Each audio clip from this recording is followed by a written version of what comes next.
Ya, itu dia tadi persembahan dari Etno Musik 73. Gambang Kromo memeriahkan acara kita pada siang hari ini. Persembahan dari teman-teman Institut Kesenian Jakarta. Dan seperti diceritakan, Gambang Kromong sendiri di masyarakat Betawi difungsikan sebagai sarana penyemarak upacara adat dalam rangka lingkaran hidup seseorang. Mudah-mudahan bisa ikut menyemarakan kegiatan kita pada siang hari ini.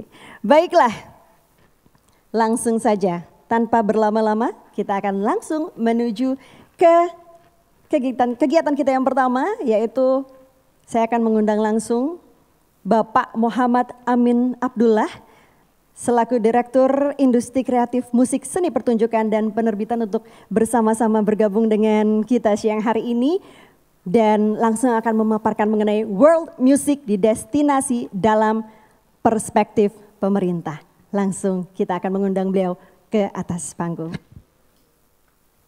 Boleh berikan aplaus ya mungkin yang ada di studio dan juga di tempat Anda.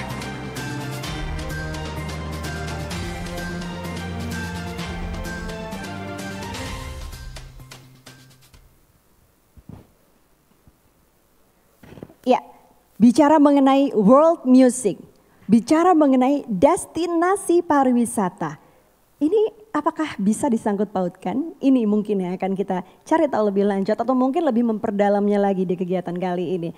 Dan beliau, Bapak Amin yang sudah berada di sebelah saya, ini sudah mungkin ya sebagai praktisinya sendiri mungkin sudah tidak, tapi beliau masih aktif mengajar hingga saat ini di Institut Kesenian Jakarta. Nah ini kan kebetulan tadi kita dibuka sama teman-teman Gambang Kromong dari Institut Kesenian Jakarta. Mungkin boleh sedikit Pak Amin ada yang ingin disampaikan sama teman-teman dari Etno Musik 73 tampilan Gambang Kromong tadi? Jangan deg-degan, Pak dosen nih, jangan deg-degan. Dahsyat. Oh dahsyat, boleh berikan aplaus untuk mereka. Kita disuguhkan sebuah musik yang menurut saya dulu di zaman Orde Lama, musik-musik itu penuh dengan pesan-pesan revolusioner, pesan-pesan nyanyian kerja. Oleh sebab itu banyak sekali nyanyian-nyanyian yang menggelora itu muncul. Di zaman Orde Baru kita disuguhi dengan kesenian-kesenian adiluhung, kesenian-kesenian yang puncak-puncak kebudayaan. Tetapi kita barusan disuguhi sebuah world music yang saya kira masuk dalam bingkai ekonomi kreatif. Wow, ini komplimen loh ya teman-teman ya. Wow. Kita sapa dulu Bu, saya perlu menyapa, mungkin Ibu terlupa tadi atau memang di catatannya tidak ada. Selamat datang Ibu Sri Yuke Rahayu, Ibu Sekretaris Deputi Ekonomi Digital dan Produk Kreatif. Senang Bu bisa datang melihat. Selamat siang Ibu, sehat selalu. Baik, dan memang kalau di awal tadi kita bicarakan temanya atau kegiatan kita hari ini adalah World Music di Destinasi Pariwisata. Boleh kita mulai dari World Music itu sendiri dulu Pak, mungkin Bapak bisa sampaikan? Iya memang kebetulan juga saya kesempatan ini mau membicarakan akselerasi sebagai sebuah kebijakan pengembangan world music di destinasi. Next please. Ya, world music ini punya banyak pengertian. Nanti saya kira akademisi Pak Limbeng yang akan lebih banyak bicara mengenai ini. Tetapi secara harafiah world music juga bisa ini sebenarnya world music ini lebih terkenal di dunia masyarakat umum, bukan masyarakat akademisi sebenarnya. Lebih banyak digunakan oleh masyarakat umum. Bisa diartikan sebagai musik tradisi atau musik etnik, musik dunia, atau musik baru yang berasal dari elemen-elemen musik tradisi. Seperti yang kita lihat tadi, bagaimana ada drum, ada bass, itu kan western music, tapi kemudian dicampur dengan gambang kromong, ada gambang, ada kromong. Tetapi kemudian sesungguhnya kalau kita lihat tadi, salah satu instrumen seperti itu sebenarnya ada terjadi diatonisasi juga sebenarnya. Terjadi elemen musik barat juga sudah masuk walaupun instrumennya tradisi tetapi mengalami diatonisasi dan memainkan akordis, memainkan harmoni. Jadi itulah jadi ada yang salah satu pengertian world music itu adalah musik tradisi kita tetapi kemudian menjadi musik baru.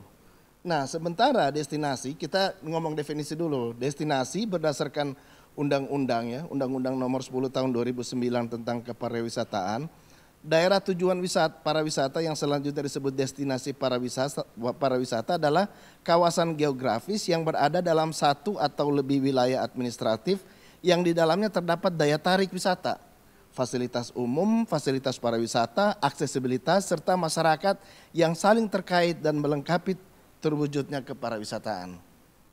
Itu jadi dua definisi ini yang perlu kita pegang dulu, world music dan kepariwisataan, karena ini menggabungkan dua hal. Oke, next slide please. Nah, jadi kalau seandainya saat ini kita sebenarnya sedang membicarakan bagaimana kita menggabungkan dua kekuatan. Kekuatan itu apa? Kekuatan ekonomi kreatif sebagai perwujudan nilai tambah dari kekayaan intelektual yang bersumber dari kreativitas manusia yang berbasis warisan budaya, ilmu pengetahuan dan teknologi, dan pariwisata sebagai macam kegiatan wisata dan didukung berbagai fasilitas serta layanan yang disediakan oleh pemerintah. Jadi ini saat ini kita sedang membicarakan dua kekuatan besar, yaitu kekuatan ekonomi kreatif dan kekuatan pariwisata. Next. Nah, kalau kita menggunakan world music di destinasi objek pemajuan kebudayaan, nah ini sebenarnya kita melihat bahwa kalau kita sedang dalam skop bagaimana pendayagunaan atau memanfaatkan world music untuk di destinasi sebagai objek pemajuan kebudayaan. Jadi world music sebagai objek pemajuan kebudayaan. Jadi kenapa? Karena world music itu bagian dari tradisi lisan dan seni. Jadi dengan demikian kita menguatkan ideologi, ekonomi, sosial dan budaya. Next. Nah, bagaimana kita memanfaatkan world music di destinasi? Jadi ini ada sebuah istilah yang disebut dengan pariwisata musik atau wisata musik, banyak juga istilahnya.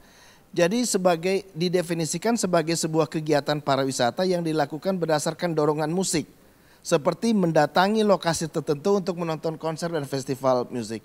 Itulah sebabnya mengapa di daerah-daerah destinasi wisata itu yang paling penting dilakukan adalah sebuah festival yang reguler. Seperti misalnya kalau yang di Indonesia ini yang sangat reguler itu apa ya? Java Jazz kayaknya. Java Jazz. Lalu yang di Borobudur itu juga ya? Borobudur juga, terus Bromo, ya, Bromo Jazz ya. Itu adalah festival-festival yang sebenarnya tergolong dari pariwisata musik. Karena dia akan bisa juga bahkan sampai membranding sebuah city.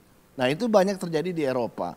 Nah jadi secara sederhana pariwisata musik itu dapat diartikan sebagai bepergian ke suatu tempat atau dengan tujuan atau dengan alasan musik. Kita pergi ke suatu tempat untuk festival, nonton festival, tetapi juga bisa untuk museum. Kita mengunjungi museum. Di Indonesia ini museum musik ada di mana tuh? Di Malang ya, di Malang. Atau kemudian pergi ke makam para musisi besar, Bob Marley misalnya. Terus kemudian kalau kita ke makam-makam John Lennon, itu adalah merupakan bagian dari bagaimana pariwisata musik itu. Next. Nah ini perlu memang benchmark di beberapa tempat di luar negeri. Memang kalau yang sepanjang yang saya tahu di kota-kota di Eropa itu biasanya malah hidup karena sebuah festival. Sebelum melanjutkan lagi ya Pak ya, ini untuk Anda yang mungkin sudah menyimak pembicaraan kita ini boleh melakukan live chat. Atau mungkin ada yang ingin ditanyakan langsung dengan beliau, dengan Pak Amin ya. Ini boleh dilakukan live chat dari sekarang. Nanti ada sesi Q&A yang akan kita bacakan pertanyaan yang masuk dan nanti akan dijawab langsung dengan Pak Amin. Nah jadi kalau bicara soal musiknya itu sendiri, ini akan meluas dengan dua kekuatan tadi gitu ya Pak ya. Dengan dua kekuatan yang ada, musik dan juga destinasi. Berarti tidak hanya bicara musik, maka akan melebar ke wilayahnya itu sendiri. Makanya terbentuklah sebuah destinasi pariwisata dan akan baik bila tercipta karena world music itu sendiri. Mungkin seperti itu ya Pak ya. Iya. Ringkasan singkat saya. Mungkin bisa dilanjut lagi Pak? Ya bisa next, bisa slide selanjutnya. Nah ini seperti yang kita barusan bicara tadi, ada Prambanan Jazz, ada kemudian Java Jazz. Ini adalah festival-festival yang bisa membantu perpaduan antara world music dan destinasi. Next. Nah ini saya ingin memperkenalkan sebuah program yang disebut dengan akselerasi. Ini program dari Deputi 7, Deputi Ekonomi Digital dan Produk Kreatif, di mana kita mau menciptakan produk-produk unggulan di destinasi super prioritas dan prioritas. Ini yang program pendampingan ya, penciptaan produk ekonomi kreatif. Next. Nah latar belakangnya adalah ya memang karena memang ekonomi kreatif itu harus dirasakan oleh semua kalangan, bukan hanya di Jakarta, di kota-kota besar, tetapi juga di kalangan di daerah-daerah. Dalam hal ini misalnya Labuan Bajo, Mandalika, terus kemudian Danau Toba, terus kemudian Raja Ampat dan Belitung ya.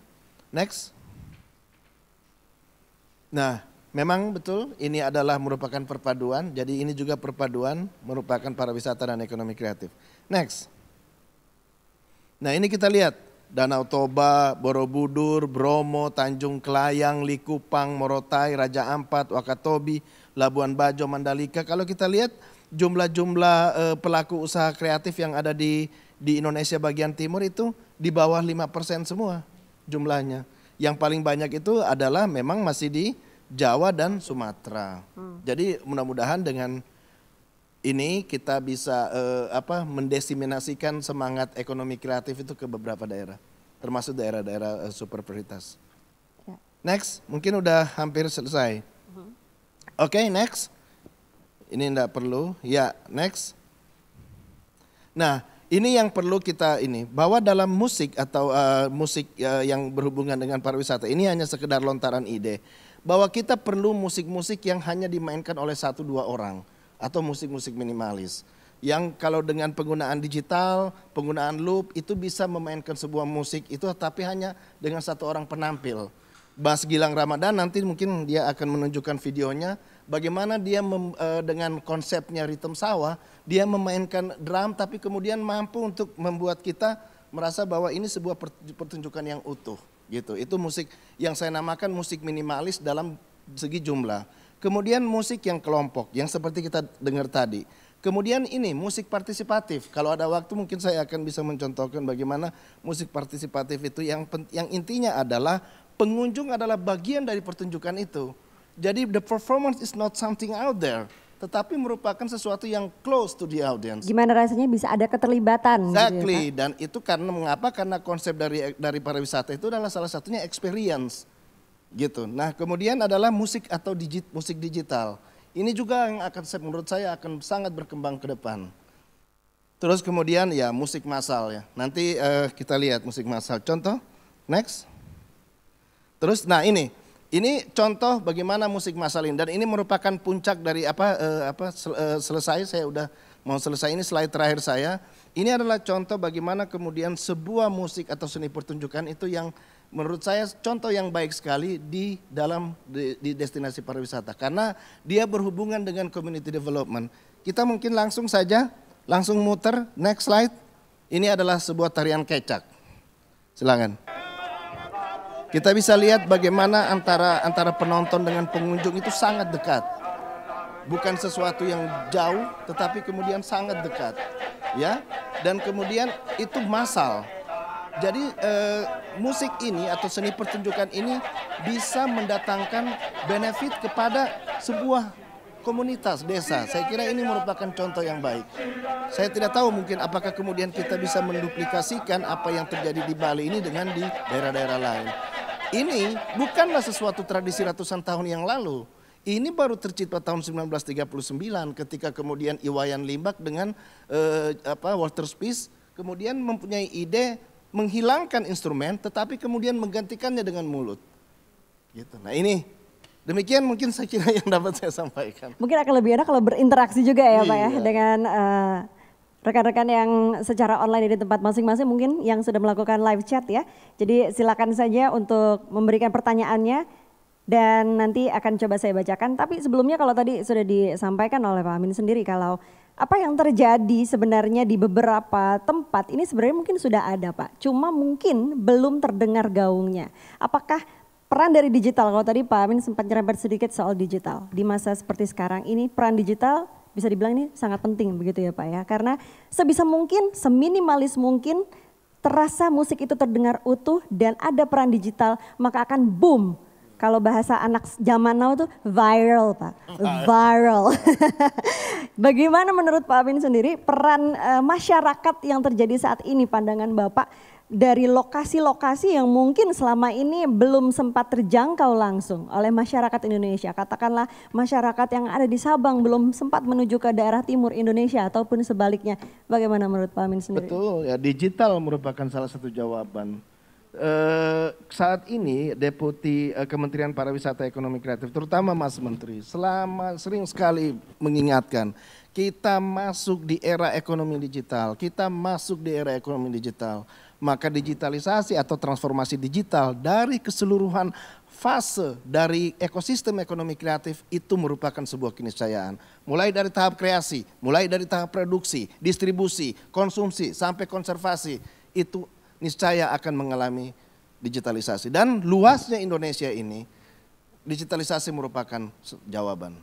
Hanya bisa dijangkau salah satunya dengan digital itu tadi gitu ya Pak. Kalau dari segi pariwisata ada virtual jalan-jalan, nggak ada salahnya juga akan dibuat virtual untuk world music ini sendiri gitu ya Pak. Sebuah ekosistem dari sebuah tempat begitu bisa menggambarkan bagaimana musik di situ bisa hidup dan menghidupi, bisa dikatakan seperti itu. Dan ketika dia diviralkan dengan secara digital itu mungkin akan memberikan nyawa tersendiri gitu ya Pak. Tidak saja bagi tempat tersebut tapi juga di mata Indonesia akan jauh, karena peran digital ini bisa dibilang skupnya ini akan menjadi lebih luas begitu ya Pak ya. Dan bisa dibilang juga praktisi dari world music sendiri, para musisi narasumber kita nanti berikutnya juga mereka sudah melakukan digitalisasi ini sejak beberapa tahun yang lalu mungkin dari sebelum-sebelumnya, dan itu sungguh sangat bisa dinikmati saat ini Pak. Benar-benar bisa dibilang ini mungkin dibuatnya tahun 2000 atau 2005 gitu ya. Tapi karena kondisi sekarang ini pandemi hanya bisa melihat secara digital, mereka bisa menikmati musik di zaman sekarang. Dan itu bisa benar-benar memberikan energi, kurang lebih seperti itu gitu ya Pak ya. Dari Anda sendiri mungkin ada yang sudah masuk live chat? Oke, ini ada pertanyaan Pak, kita coba langsung ke Q&A saja. Ciri-ciri yang kuat dari world music destinasi pariwisata, ini ciri-cirinya tuh sebenarnya dikatakan ini sudah boom, lokasi di sini sudah boom, lokasi di sana sudah oke. Bagaimana Pak Amin pendapatnya? Yang mana nih? Nomor satu apa? Nomor satu dulu Pak, nomor satu dulu. Apa ciri-ciri yang kuat dari world music destinasi pariwisata? Saya kira itu musik partisipatif salah satunya. Musik partisipatif, cuma nanti mungkin di sesi kedua yang mungkin lebih kita bisa contohkan. Apakah musik dunia bisa dikomersialisasikan? Ya, ini pertanyaan berikutnya yang sudah masuk di live chat kita. Musik dunia bisa dikomersialisasikan? Kalau boleh saya minta semua pembicara menjawab ini. Kalau saya justru pertarungannya Indonesia itu ada di sini. Justru Indonesia di situ. Sudah banyak orang yang mendiskusikan musik world musicnya kita, musik Indonesia. Bahkan kemarin saya barusan berbicara dengan Mas Bim Bim, Mbak Opi Andaresta, Virginius yang Lati, terus kemudian Dipa Barus, kita sepakat untuk menjadikan Indonesia sebagai pusat world music. Dan itu mungkin sih Pak. Dan itu mungkin karena sekali. 17,000 Island of Imagination kok. Betul. Karena kita sangat kaya gitu ya Pak ya. Dan kemudian gerakan kebudayaan memanfaatkan musik tradisi dalam industri musik bisa menjadi nationalism in music. Nasionalisme melalui musik. Nasionalisme melalui musik. Ya, itu sebuah kata penyemangat mungkin ya. Tetapi yang bisa bukan hanya pemerintah dan produsen dan pemusik. Tapi rakyat Indonesia juga mempunyai rasa nasionalisme dengan mengkonsumsi dan mengapresiasi dan memonetisasi produk-produk world music kita. Wow, that's something. Itu dia sesuatu yang mungkin bisa dibilang pakem-pakemnya nih Pak nih. Pakem-pakem yang mesti dijagain banget. Ini world music Indonesia jangan sampai diaku-aku lagi ya kan. Agak sering soalnya Pak kita diaku-aku nih ya kan. Soal budaya. Dan jadi pakemnya sendiri untuk Bapak dari segi pemerintahan kita. Ketika kita sudah berkarya, ketika mereka yang ada di pelosok Indonesia sudah memberikan karya musiknya. Dari segi pemerintah, perlindungan apa yang bisa diberikan mungkin Pak dengan karya-karya mereka gitu. Supaya tetap bisa pemicunya ada untuk berkarya terus? Ya, pemerintah kan berfungsi sebagai fasilitator. Jadi kayak macam tadi program akselerasi itu adalah program pendampingan. Kita mendampingi potensi-potensi yang ada di daerah super prioritas itu, destinasi super prioritas, untuk kemudian menjadi produk unggulan. Dan tentu saja begitu selesai produk ada tahap konsumsi, ada tahap distribusi, bagaimana kemudian produk itu bisa sampai ke konsumen. Melalui apa? Seperti yang Anda katakan tadi, salah satunya digitalisasi. Melalui apa? Melalui festival-festival. Melalui itu. Jadi itu, dan kemudian ketika kemudian proses konsumsi itu juga negara wajib untuk melindungi hak kekayaan intelektualnya. Betul. Itu yang kewajiban, salah satu kewajiban negara juga. Ya, oke, baik. Berarti sebenarnya sebagai mediator bisa dibilang begitu ya Pak ya, dari sikap pemerintah sendiri sudah fasilitator juga gitu ya. Jadi bisa dibilang ini sudah siap untuk siapapun berkarya dengan karya-karyanya, dengan world music tadi, dan jangan lupa untuk disandingkan dengan destinasi pariwisatanya itu sendiri gitu ya. Jadi ya mungkin banyak yang beranggapan dengan pertanyaan tadi, apakah musik dunia bisa dikomersialisasikan dalam bentuk nyata di Indonesia sendiri sebenarnya Pak? Apakah di Indonesia world music ini kedengaran gaungnya, apakah hanya sekedar komunitas saja? Karena kalau di dunia, wow, diakui. Di Indonesia?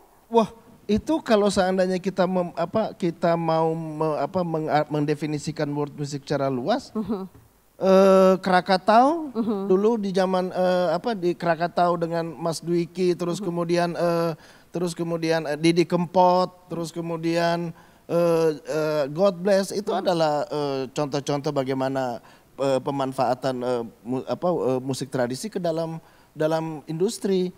Itu udah sudah cukup komersil ya Pak. Anda ingat lagu Garuda di Dadaku? Ya. Itu kan meminjam nyanyian lagu daerah. Apuse, bukan yang Apuse menjadi chorus dari itu. Dari struktur song formnya. Oke.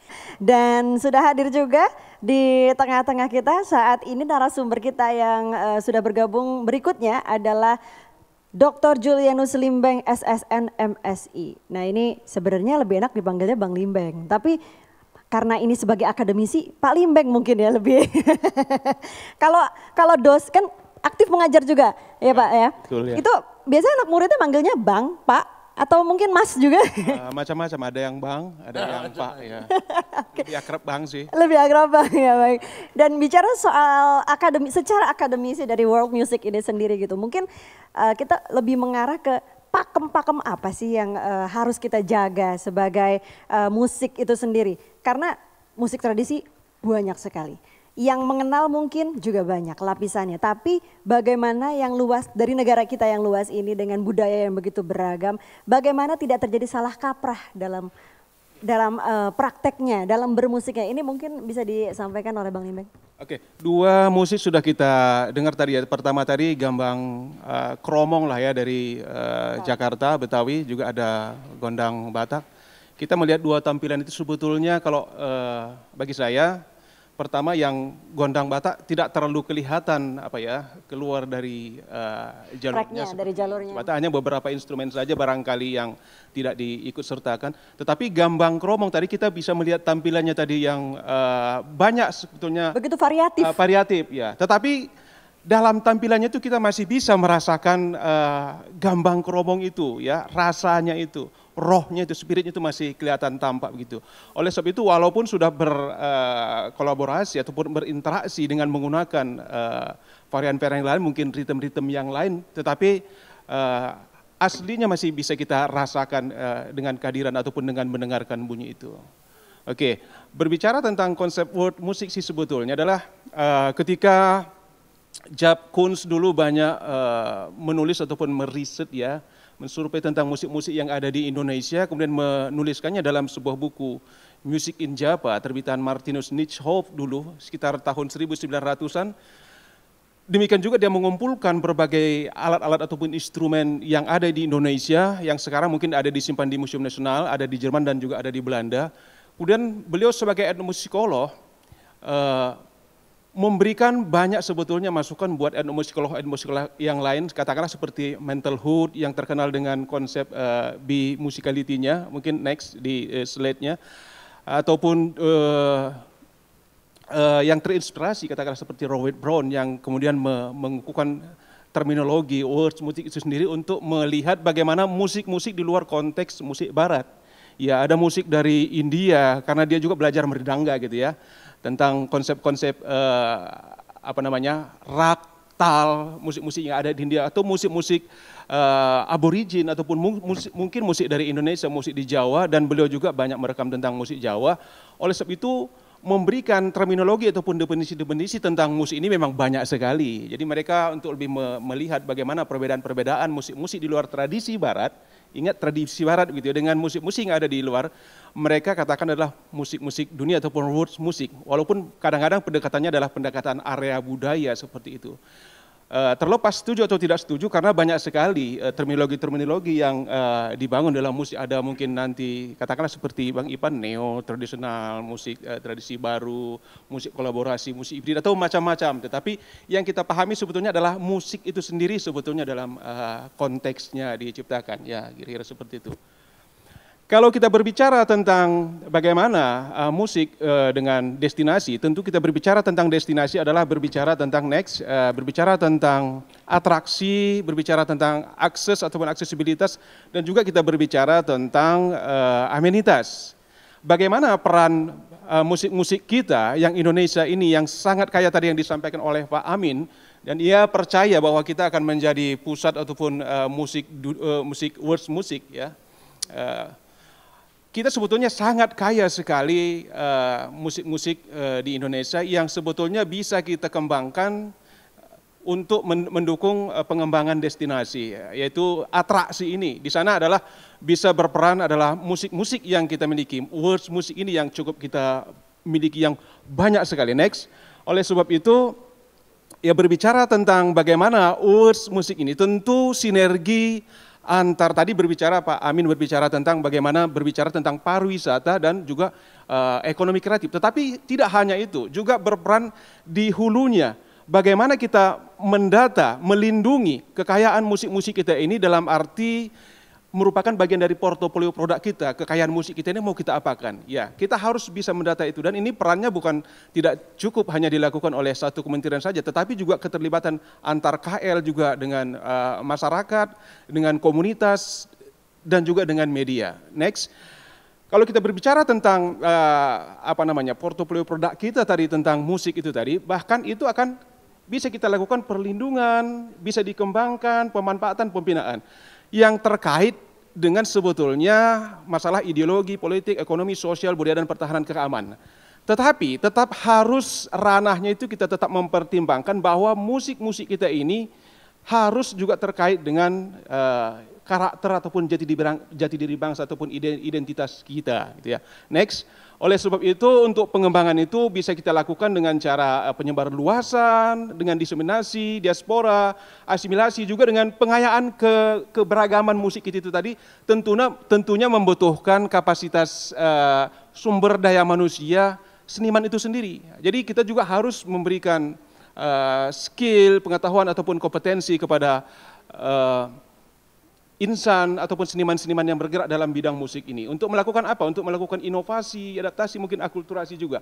Tetapi bagaimana untuk mengembangkannya itu harus juga membutuhkan satu semacam riset ataupun kecil-kecilan, ataupun bukan riset mendalam dalam arti untuk menghasilkan sebuah karya ilmiah, tetapi supaya betul-betul untuk mengembangkan kekayaan musik-musik kita tadi itu, katakanlah seperti Gambang Kromong itu tadi, harus dibarengi dengan pengetahuan kita juga tentang di mana sebuah kebudayaan ataupun di mana musik itu berada. Next, oleh sebab itu sangat dibutuhkan juga informasi-informasi dari informan-informan yang mengetahui untuk bagaimana kita mengembangkan. Agar apa? Agar spirit ataupun nilai budaya yang merupakan esensi daripada words musik itu tidak kehilangan jati diri dia. Dia tidak merupakan hanya tampilan ataupun tempelan aja di dalam sebuah komposisi musik, tetapi dia merupakan bagian yang integral, yang utuh menjadi satu bagian yang perannya itu ya, walaupun saya katakan bukan 50-50, tetapi musik itu masih tetap muncul, kelihatan identitasnya, spiritnya ataupun rohnya itu dalam sebuah pertunjukan itu kira-kira di mana letaknya gitu. Katakanlah seperti gamelan Bali itu kan konsepnya ngumbang ngisep gitu ya. Artinya gong katakanlah kantil 1 dengan kantil 2 kalau di dalam katakanlah gong kebiar umpamanya itu kan secara teknik fisika itu kan dibedakan frekuensinya antara instrumen yang satu dengan instrumen dua, sehingga dia memunculkan konsep-konsep dalam ilmu musik nanti secara akustika itu yang dikatakan seperti ngumbang ngisep seperti itu. Ini kan sangat penting menjadi roh gitu. Ataupun katakanlah saya melihat tadi Mas Dani yang sebelum acara ini bermain itu ada sebetulnya walaupun sama-sama alat musik petik, tetapi ada merupakan sesuatu yang sangat penting begitu. Sumber manusianya sangat penting untuk mengembangkan itu. Ya, sebelum acara ini juga tadi kami bincang-bincang juga tadi dengan drummer kita yang sangat terkenal. Dia menunjukkan kepada saya jenis-jenis ritmis yang ada di berbagai perkusi di Nusantara, menuliskannya. Ini kan sangat penting. Ya, kemampuan ini bagaimana itu tentunya dididik melalui salah satunya adalah perguruan tinggi, bagaimana kemampuan kita untuk mentranskripsi bunyi-bunyi ritme seperti itu sehingga bisa kita kembangkan untuk katakanlah mungkin instrumen yang berbeda, tetapi roh ataupun spirit musik etnik itu masih bisa kelihatan dengan pola ritme itu. Katakanlah Japin umpamanya itu kan sangat kental. Tum tak tak tum tak tak tum tak tak tak tum tak tak tum. Ini kan kalau kita lihat di musik barat kan tidak ada seperti itu gitu. Ini juga kekayaan kita. Kita boleh membuat dengan berbagai instrumen, tidak instrumen Melayu katakan, tetapi roh Japinnya itu masih kelihatan. Nah, ini yang penting. Kemudian banyak musik-musik kita yang dikembangkan juga yang sebetulnya musik-musik Nusantara yang kita katakan tadi musik atonal yang menjadi tonal. Mereka tidak mengenal tonika sebetulnya pun nada dasar, tetapi konsep kolaborasi dengan musik-musik yang lain untuk kepentingan bermusik dalam konteks dalam pariwisata perlu dikolaborasikan. Ya tentunya ya ada pengembangan menjadi tonal, itu dikembangkan juga dalam etnomusikologi dikenal dengan weighted scale ataupun bobot tengah nada. Kemudian yang tadinya pentatonik mungkin sudah dibuat menjadi diatonik gitu ya. Yang tadi 5 tetapi diatonis. Yang tadi mungkin ya tidak hanya bisa memainkan dalam satu ton saja tetapi bisa dibuat menjadi, ini kan sebetulnya membutuhkan sumber daya manusia kita untuk mengelola ataupun mengembangkan musik itu tadi, musik-musik itu tadi.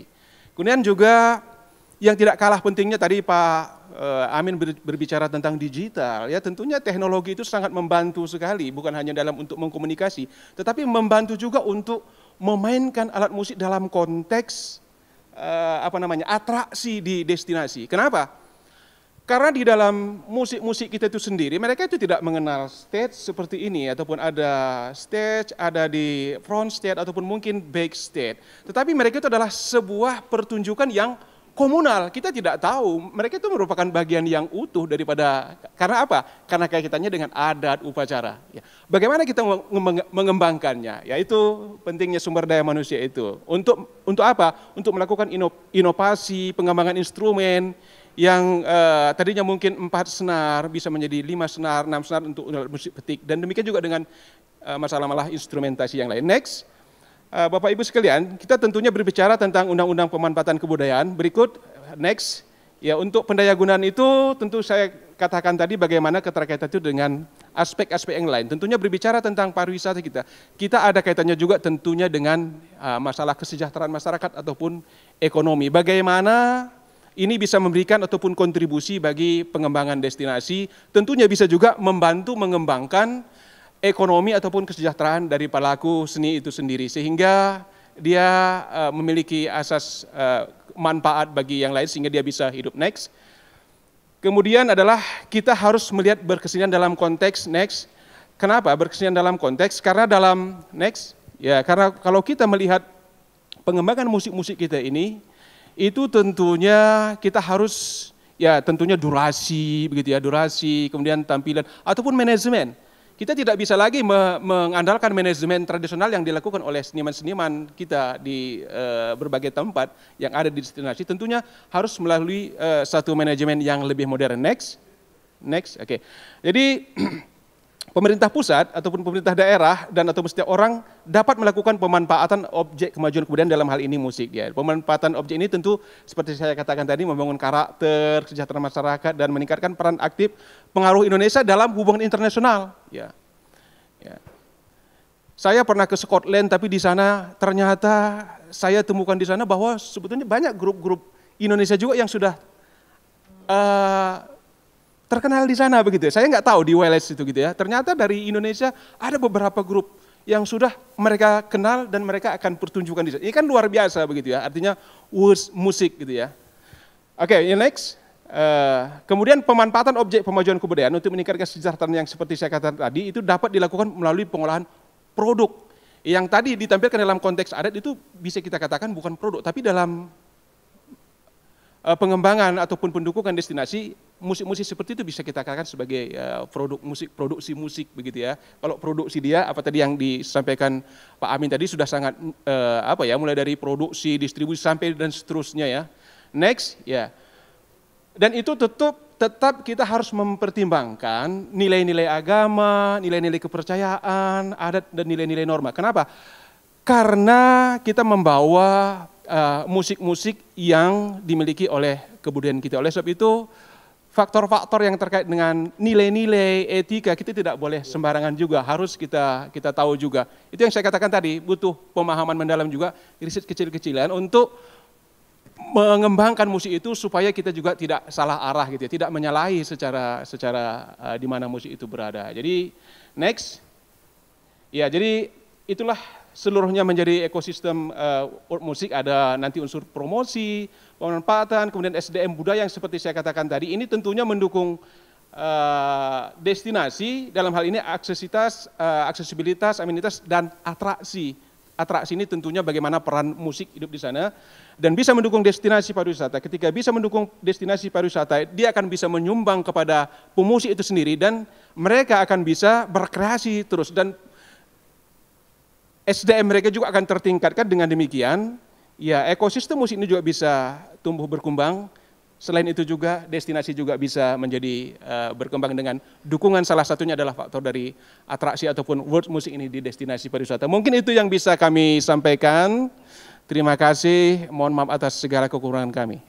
Terima kasih. Baik, terima kasih untuk penjelasannya. Kalau sekilas saya tangkap gitu ya dari secara akademisi, kalau dalam sebuah lagu gitu ya, terus dijabarkan, lagu World Music Indonesia dijabarkan, mungkin satu lagu tuh bisa segini kali ya Pak penjabarannya ya. Karena ada kenong satu, terus dan lain sebagainya. Saya kalau misalkan bicara ini mungkin yang jadi yang belajar musik itu sendiri juga perintilan itu, detailnya itu memang sebanyak itu kalau musik Indonesia. Betul ya. Ya dan yang sudah bertanya melalui live chat juga kita tunggu ya, nanti kita coba tanyakan kepada narasumber kita di siang hari ini. Yang semakin menarik ketika kita sudah belajar musiknya itu sendiri, karena musik ini tidak jauh-jauh, ini ada di sekitar kita gitu ya. Dimanapun kita berada, musiknya ada di sekitar kita, dan gimana caranya ini bisa menjadi sebuah ekosistem, karena ketika musik ini hidup maka akan bisa menghidupi. Mungkin itu bisa ditambahkan, mungkin Pak Amin ada yang mau disampaikan? Ya, saya ingin menambahkan apa yang dikatakan oleh Pak Limbeng tadi itu dengan kata spirit. Itu betul. Jadi ketika Pak Limbeng mengatakan bahwa ensemble Gambang Kromong tadi begitu variatif, tetapi kemudian spiritnya masih tetap terjaga. Saya ingin men-stressing persoalan spirit ini dengan kembali lagi dengan apa yang saya sebut dengan musik partisipatif.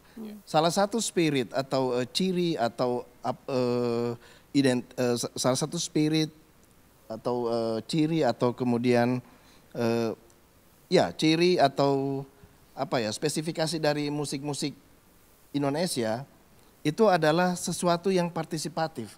Artinya begini, tadi Anda sendiri bilang tadi, Anda sendiri mengatakan tadi, wah ini kepengen tortor nih. Karena ada musik gordang. Kenapa? Karena sesungguhnya musik itu to share, to participate, to invite participating. Jadi orang itu sebenarnya di musik kita itu penampilan itu, artis itu bukan sesuatu yang jauh di sana, tetapi bisa dekat dengan kita. Dulu sebenarnya tradisi Indonesia itu tidak mengenal proscenium state. Yang ada itu adalah mungkin circular state atau apa. Nah, tetapi kan kemudian ini berkembang. Saya ingin stressing masalah musik partisipatif, boleh ya menambahkan ya. Musik partisipatif boleh, next. Jadi apa yang saya sebut dengan musik partisipatif adalah musik yang memberi ruang kepada penonton untuk terlibat dalam pertunjukan. Atau mempersempit atau meniadakan jarak antara penonton dan musisi.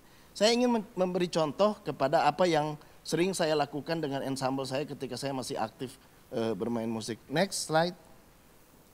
Yang sebelah ini. Ini ketika kami mengundang penonton ke panggung di salah satu festival di Filipina di Polok. Lihat. Yang satu tadi ya ini. Ya benar itu. Bisa naikin. Jadi proscenium stage seperti ini kan memberi jarak antara kita dengan penonton. Apalagi kalau panggungnya tinggi ya Pak? Ya, apalagi kalau panggungnya tinggi.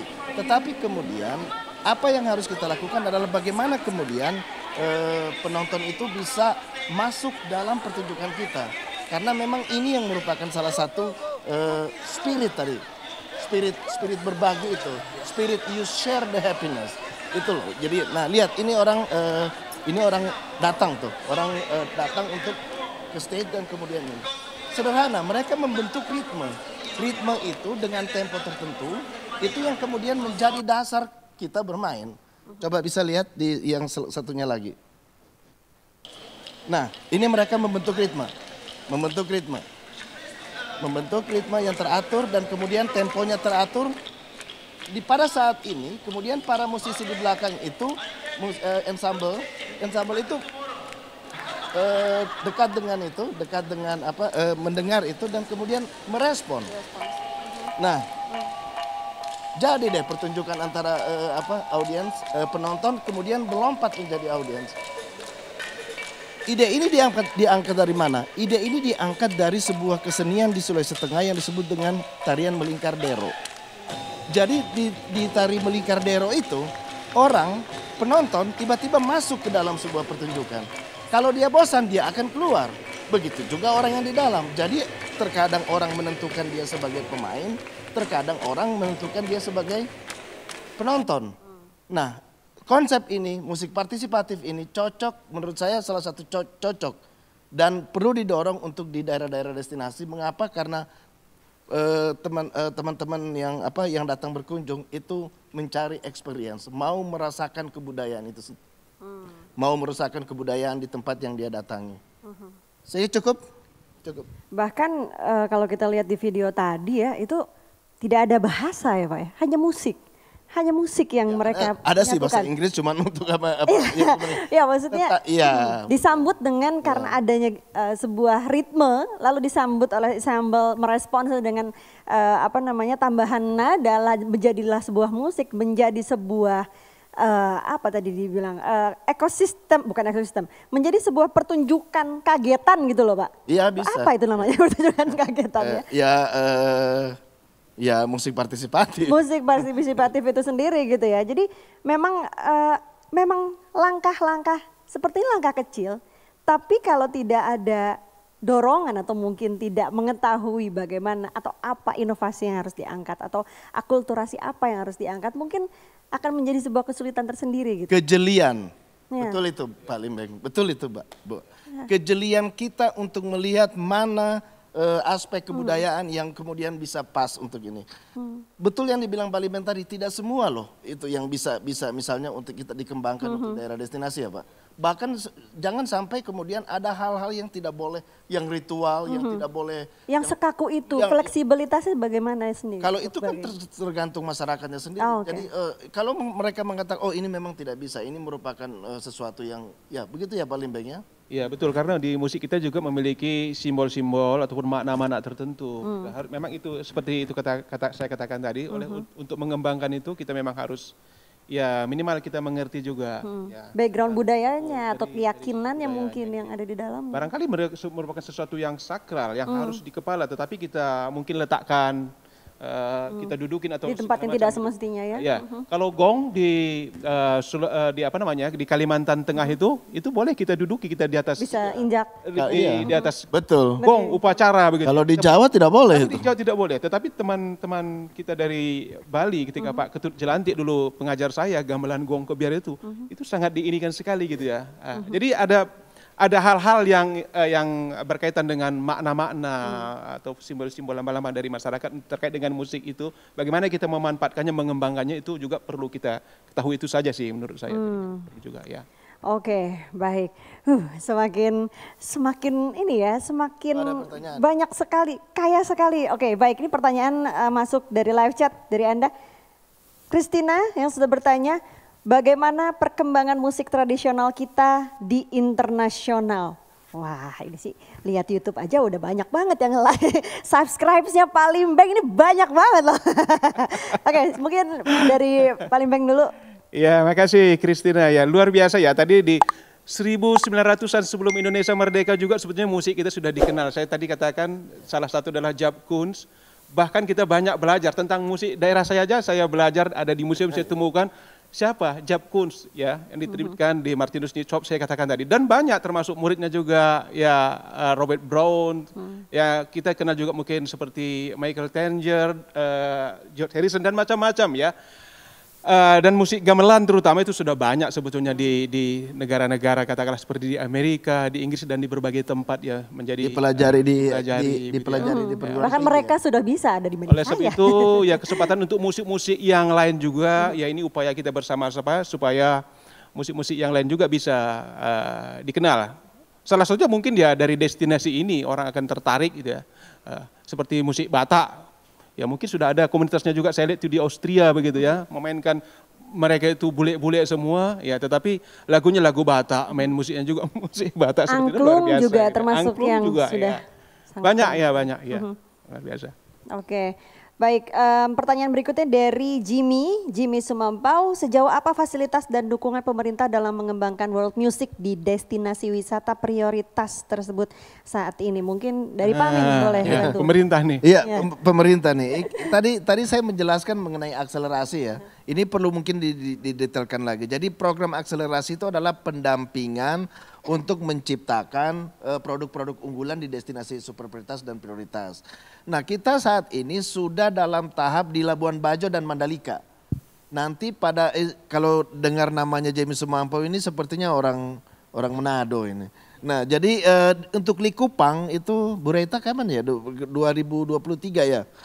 2023 ya benar. 2023 itu kita akan menuju Likupang atau Sulawesi Utara untuk itu. Apa yang kita lakukan di sana adalah mendampingi potensi-potensi yang ada di sana untuk berkolaborasi atau kemudian difasilitasi berkolaborasi dengan apa yang dibutuhkan dari teman-teman dari Jakarta. Apakah teman-teman butuh komposer, apakah teman-teman butuh koreografer, apakah sebenarnya teman-teman kalau macam mau melihat di Mataram di Mandalika, waduh, itu musisinya ini loh, udah mempunyai identitas yang kuat. Jangan-jangan yang mereka butuhkan itu adalah bukan lagi kita mendampingi proses penciptaan, tetapi bagaimana distribusinya. Bagaimana proses digitalisasi seperti yang Anda katakan tadi. Pak Limbeng juga mengatakan digitalisasi. Bagaimana kemudian produk-produk itu bisa didistribusi melalui digital. Misalnya dalam keadaan COVID begini kan kita susah untuk melakukan live performance secara langsung. Jadi ada digitalisasi yang membuat mereka itu kemudian bisa masuk ke hotel-hotel yang ada di Mandalika. Jadi mereka cukup bermain di sanggarnya tetapi kemudian bisa terdistribusi ke hotel-hotel yang ada di sana. Nah itulah. Oke, berarti bisa dibilang setiap daerah kebutuhannya berbeda-beda begitu ya Pak Amin ya. Apa yang dibutuhkan dari di daerah Sumatera mungkin berbeda dengan kebutuhan dari daerah timur untuk apa yang atau apa selain distribusi mungkin juga hal-hal yang lain yang bisa dikembangkan. Itu setiap daerah itu memang beda-beda kebutuhannya gitu ya. Beda-beda kebutuhannya dan karakteristiknya juga berbeda. Jangan sampai kita melakukan generalisasi. Ya, betul. Generalisasi itu gini maksudnya. Apa yang kita pikirkan dari Jakarta ini kemudian sama dan kemudian diperlakukan sama. Saya kira itu tidak bijaksana. Ya, itu memang Indonesia beda-beda sekali tapi tetap satu, jangan lupa ya. Oke, ini pertanyaan berikutnya, apakah world music dilihat secara format atau dari komposisi karya tersebut secara kacamata pariwisata? Mungkin Pak Amin lagi atau nanti ditambahkan oleh Bang Limbek? Saya agak kurang terlanjur jelas maksudnya ini apa. Ini tujuannya kemana ini? Apakah world music dilihat secara format? Formatnya bagaimana, komposisi karyanya dari destinasi, mungkin seperti itu kali ya? Ya. Oke, mungkin kalau kita seperti saya jelaskan tadi awal, sebetulnya bagaimana sejak awal penyebutan world music, yang bagaimana melihat sebetulnya tradisi-tradisi musik yang ada di luar tradisi barat, sebetulnya tidak ada format ataupun bentuk komposisinya seperti harus apa. Bagaimana begitu. gitu? Hanya mungkin. melihat itu. Tetapi kalau kita berbicara tentang world musik sekarang, pasti sudah ada unsur-unsur pengembangan di sana, begitu ya. Unsur-unsur pengembangan sudah ada daripada yang asli dari pakem-pakem yang ada di tradisi. Mungkin sudah ada ya, penambahan teknologi ataupun dibuat semacam komposisi baru, tetapi tidak kehilangan itu yang kita katakan spirit, nilai-nilai dari satu kebudayaan di mana musik itu berada, kira-kira seperti itu. Tidak ada format tertentu. Oleh sebab itu bagaimana SDM kita itu untuk mengembangkan bagaimana sebuah musik itu menjadi satu sajian yang menarik. Justru mungkin kita butuhkan juga kurator, mengkurasi supaya sebuah world musik itu bisa ditampilkan menjadi sesuatu yang menarik dan bisa dinikmati oleh wisatawan lah ya. Banyak orang ya. Itu. Ya. Pak Amin ada yang mau ditambahkan mungkin? Ya mungkin maksudnya secara format itu struktur ya atau apa pakem. Pakemnya. Kalau pakem world music saya pikir sangat tergantung dari pendekatan masing-masing ya. Seperti saya katakan tadi, ada yang melihatnya dari spirit, ada yang ritme, ada yang suka mengembangkannya melalui ritme, ada yang dari banyak sekali. Misalnya kalau kita lihat ada yang menggunakan peminjaman, meminjam nyanyian rakyat kemudian dimasukkan dalam struktur song form. Itu banyak yang melakukannya. Seperti contohnya adalah Enigma grup Jerman yang mengambil sebuah dalam song The Return to Innocence, dia mengambil dari Taiwan, memasukkan itu. Kemudian di Indonesia Garuda di Dadaku mengambil dari Apuse, Garuda dari Apuse. Terus kemudian Slang menggunakan itu di Lembah Baliem dengan mengambil Yam Korambe Yamko. Banyak cara melakukan itu. Terus kemudian yang menggunakan instrumen itu udah mulai dari zaman lama, dari zaman Rolling Stone misalnya. Rolling Stone menggunakan sitar itu di Paint in Black. Terus kemudian Norwegian Wood, Beatles menggunakan sitar juga di Norwegian Wood. Terus sebuah musik cadas Korn itu menggunakan big pipe di awal intronya. Jadi banyak sekali cara yang dilakukan. Sting menggabungkan dua gaya dalam satu lagu. Itu memang menurut saya salah satu karya world music yang luar biasa. Dia dengan Cep Mami, seorang penyanyi dari Aljazair, dua gaya digabung, dua bahasa digabung, dan pada saat yang sama menggabungkan, memainkan verse dan chorus secara simultan, secara bersamaan. Itu luar biasa. Kulturasi yang luar biasa. Jadi kalau membicarakan format, saya kira itu sangat tergantung dari pendekatan masing-masing. Oke. Jadi tergantung pendekatannya mau diambil dari mana. Yang penting jangan kabur dari pakemnya gitu ya. Bisa dibilang mau ngambil kemana gitu ya. Spiritnya kah atau budaya apa atau dari segi musiknya dari manapun backgroundnya. Dan ini sebenarnya masih ada pertanyaan tapi seperti ini lebih cocok kita tujukan kepada narasumber kita berikutnya. Iya benar. Ya betul ya Pak. Benar. Nanti sabar, live chat boleh masih terus Anda lakukan ya. Jadi kalau misalkan ada pertanyaan, Anda bisa langsung saja lakukan melalui live chat. Jadi nanti saat Q&A akan coba kita sampaikan kepada narasumber. Dan seperti ini menjadi ending dari obrolan kita bersama dengan Pak Amin dan juga Bang Limbeng di sini. Jadi misalkan ada hal yang ingin disampaikan, mungkin boleh di-share di account mana? Kalau ada mau nanya langsung ke bapak-bapak nih bisa bertanya lewat mana nih? Ada Instagram kah atau account YouTube mungkin bisa juga ya Pak? Komennya aktif kan ya Pak? Mungkin bisa di-share Bu Dianti, Direktorat MSPP, emailnya Direktorat MSPP. Oke baik. Dan jadi kalau mau memberi masukan juga terhadap program akselerasi silakan. Oke, nanti mudah-mudahan bisa di-share di akhir acara nanti ya.